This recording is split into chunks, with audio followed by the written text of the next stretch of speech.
What's up, guys? Today I want to give you some advice on getting good gigs as a musician. I notice a lot of people in my comments are also musicians. Music is opening back up. Everybody's going out to play music, so I figure maybe I could give you guys some advice. I've played close to 600 gigs now, and I've learned a little bit about how it works, so hopefully you get something out of this video. So last night I was playing a really nice hotel. Somebody came up to me and they asked me how I got the gig. They asked me who I sent an email to get it, and I thought about it. I didn't have to send an email to anybody. I didn't text anybody, I didn't call anybody. They actually asked me to play, and I realized that every gig is connected. What I mean by that is any gig you play can lead to a better gig down the road. A great example of this is how I played a gig 4 years ago in a different state. It was at a bar. It was super loud, everybody was talking over me. It didn't seem like anybody was listening, but at the beginning of this year, I got an email. We heard you 4 years ago at this bar. We're coming to Nashville. My son's getting married. We want you to play the wedding.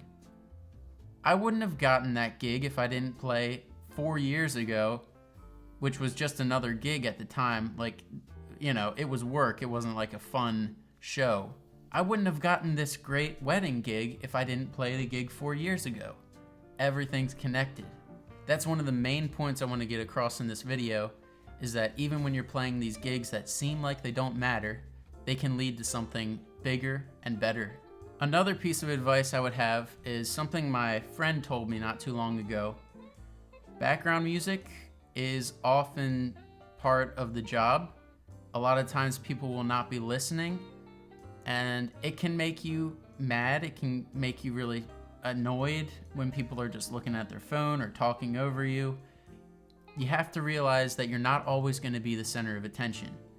A lot of times, the owner of the restaurant or the coffee shop, they just want music there to fill a space. It's for the aesthetic. Once you realize that, you won't be so mad about people not listening or talking over you. Just realize your purpose in the night. And it's different for every gig. If you've never played live before, this is my biggest piece of advice for you. Don't worry about getting paid and play anywhere you can. When I first started, well, twice, because I started when I was in Maryland when I was 12, then I restarted when I moved to Nashville. When I was 12, I played ice creameries. I'm gonna do one more and then I'm gonna take a break. For a long time for free. And then I played like coffee shops. I even played a soap shop one time. Yay! That was awesome. Really, really great. Thank you. I played like a craft day, which was very strange. I played anywhere I could. And all of those led to better gigs in general. But I wouldn't have gotten the better gigs if I didn't start by playing for free. This was the same thing that I did when I moved to Nashville. I started out playing for free at like a farmer's market. Did that for a while.